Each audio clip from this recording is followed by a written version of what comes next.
and I believe we're going to kick off our launch party with Allison. Congratulations! All this hard work, the book is out in the world. Thank you. So I believe our next little section here is you have volunteered to do a reading for us all. I want to read this. I just need to give just a little bit of background. The book originally started to be about Kate, and my editor said, no, Kate has to go. So we ended up with Kate being the prologue and the epilogue. And I want to tell you, I loved Kate. She was so close to my heart. It killed me to get rid of her. But my editor was right. She just didn't work. As much as I loved her, yes, killing your darlings. That's what Christine says. That's exactly what it's called. That is exactly what it's called. It hurt. It hurt to get rid of her, but my editor agreed that she would be perfect for the prologue and the epilogue. And obviously I can't read you the epilogue, but I will read you part of the prologue. It's an unusually long prologue that surprisingly the publisher was good with. So here goes. So this is Kate in 1982, and she's talking from heaven. She's already died. All the bad stuff is gone. But she's telling us what it's about, what it was like. My headaches went from not a big deal to the size of Montana. Then my eyesight took a hit. Then my stomach and my equilibrium. And equilibrium, for those who needed it explained, was a word meaning balance. I was unable to stand on my own 2 feet without tripping over them. Mrs. Clark's advanced level reading class was where I first noticed I couldn't see the assignments written on the board. No matter how many times I squeezed my eyes shut, hoping that when I opened them again, I would be able to read the words and numbers written there. All I saw was a blur that didn't mean crap to me. Mm-hmm.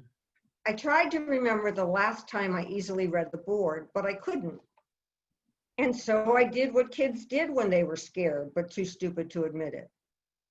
I hid my symptoms as long as I could. Eventually, fear won out though, and I told my mom I thought I needed glasses. Actually, that wasn't true. I didn't tell her. I made Emma tell her, because that was the kind of friend Emma was. She would do anything I asked her to, no matter what. My mom made an appointment with the ophthalmologist, no simple optometrist for me, to see if I was right, to see if Emma was right and that I needed glasses. That visit didn't go so well. It didn't go so well in that the ophthalmologist, Dr. Wells, examined my eyes for what seemed, even to me, to be a long time. And the longer he looked, the nicer he got. And he was not a nice man. So that must have been an effort for him. Why don't you scoot on out to the waiting room and have Miss Carroll send your parents on back, he finally said, patting me on the head like I was some little kid. I couldn't get out of there fast enough.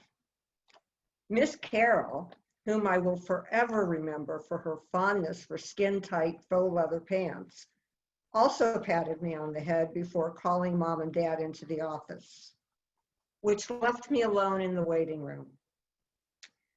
Sometimes I didn't do so well alone. I would find myself doing mindless stuff that could be interpreted as destructive. Sometimes I wasn't even aware of what I was doing until the damage stared me in the face. On that particular day, what caught my attention was a loose black thread from one of the little dots sewn onto my chair seat in the waiting room. Pulling those threads out was like peeling dead skin from my sunburned body. I knew I shouldn't, but I couldn't help myself. I've been taught to respect other people's property, but I picked those dots gone, every last one. I just managed to kick the evidence of my destructive ways into the corner when my parents came to get me. Turned out I didn't need glasses. I didn't tell anyone except Emma. I'm dying, was what I told her when she walked into my room. Those were my exact words, because there was no point in beating around the bush. No one had told me I was dying, but a show-stopping statement was easier than admitting I was scared shitless. Emma listened to what I just dropped on her and was like, oh my God. Emma didn't believe in God, yet that was how easily he'd slipped from her lips. Unable to move forward, unable to turn around and run like hell, Emma tried to process what I just told her. Are you sure? Yes, I'm sure. Like I would make that up. She backed up until she leaned against Harrison Ford and Carrie Fisher, the poster of them from The Empire Strikes Back. It was taped to my closet door. Once Emma's back hit that poster, she slid down its length until she sat with her knees up around her elbows. I tried to explain what I knew, which wasn't much. I tried to tell her how I knew I was dying. The trick my mom had taught me, even though she warned me not to tell anyone. Mom said, if I wanted to know something badly enough, I needed to imagine how I would feel once I got it. And if I could do that, I'd know it would happen. I told Emma how I imagined 7th grade and growing breasts.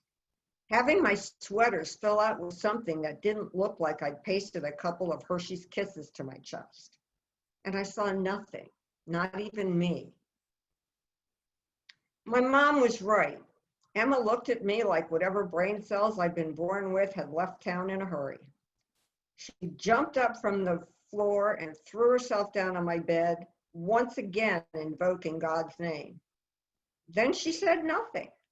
I thought maybe she'd forgotten what we were talking about. She did that sometimes. 1 minute she was present and accounted for, and the next she was off in her own little world, thinking about something that had nothing to do with me. Then she let me have it. You think that works? Tell me you don't. Tell me you do not think that if you can't see yourself in the future, it means you have no future. Just because maybe once or twice you saw something that actually happened, something that made you think you were God's best friend, you now think just because you can't see yourself with breasts, it means you're dead? You are not God's best friend, and you do not know what's going to happen in the future. And that's it. I actually do have one more thing I want to read. I want to read my acknowledgments, and then I want to read the dedication. And I'll tell you why when I get to the dedication. But I think the acknowledgments are important too. Books are like small children. It takes a village to raise them from that very first spark of an idea until they reach the hands of a reader. Welcome to my village. Lynn McNamee is the owner of Red Adept Publishing. I thank her for taking a chance on me. I will be forever grateful. Angie Gallion, she was my content editor with Red Adept. I thank her for making sense of my story.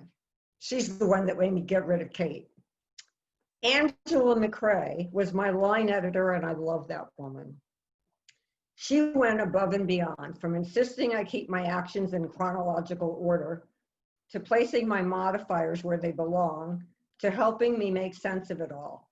From the bottom of my heart, I thank her. My mentors, Suzanne War and Erica Dean, for answering my questions and keeping me sane. Leah Ferguson. Leah directed me to the Women's Fiction Writers Association. And if you write, you want to belong to this group. Trust me. Rachel Lippitz McCauley and Wendy Gold Rossi. There is a special place in heaven for first readers. Lisa Rowe. Lisa taught me everything I needed to know about nursing mothers and how much drama is too much drama. Jennifer Klepper. We became critique partners and promised not to muddy the waters by correcting each other's grammar or punctuation errors. Thank you for loving my Kate and for always offering encouragement.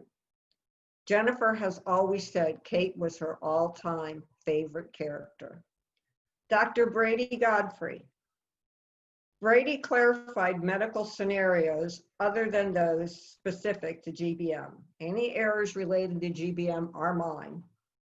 Kimberly Lynn. Now this is just a quick example of how wonderful WFWA is, Women's Fiction Writers Association. I put out a cold question. Talk to me about guilt. Can you continue? Can you live a life with severe guilt? And Kimberly provided the most beautiful and honest answer, and it is in the book verbatim, for which I asked her if I could, in fact, use it. It was beautiful. My family, for your excitement and encouragement, I love you always. Renee Anderson, you never seem to doubt that I'd finish this damn book. I mentioned two things here. The Beagle Freedom Project is real. Beagle Rescue plays a part in Emma's life, which is why I wrote it in there. If you have it in your heart, donate to the Beagle Freedom Project or adopt a rescue beagle. GBM is real. Many reputable research facilities would love your donation. My dedication is very short. As soon as I find it, you flip through pages and you lose it. Okay, here it is. The first part relates to my friend. The first time I imagined this book was when a friend lost her granddaughter to glioblastoma. I wanted to create a procedure that would remove this brain tumor in its entirety and allow the patient to live a long and happy life. Of course, this book is a work of fiction. There is no procedure like the one I created. All these years later, this disease still rears its ugly head and destroys all who wander into its path. I dedicate this book to my friend, Leah Ferguson. Leah was my critique partner, one of. In the very, very beginning, she agreed to read my manuscript, and I sent it to her.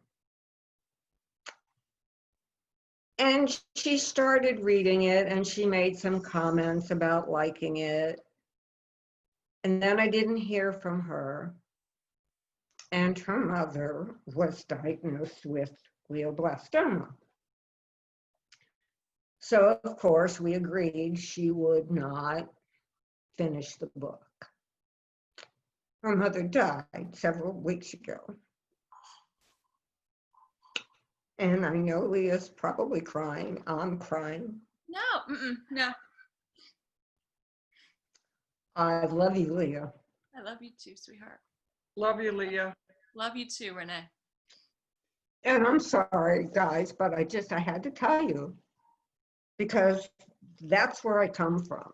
I come from deep, deep emotion, even though I always go for the joke. I'm done. Well, you made me cry too. Oh, you guys. You too, Celia. Thank you guys, everybody, for helping make this such a special day for Barbara. Cheers. Thank you, and everyone. if any of you are not following Barbara, like, she's gonna have a long career of really amazing books ahead of her. Follow her, folks. She's on Instagram, Facebook, Twitter, the lot. But mwah, thank you, Barbara. That was amazing. Thank you. Thank you, guys. Every one of you. Thank you. Bye. Congratulations. Bye. Thanks, Barbara. Congratulations. Love you. Congratulations. Love you, Barbara. Barbara. Bye, guys.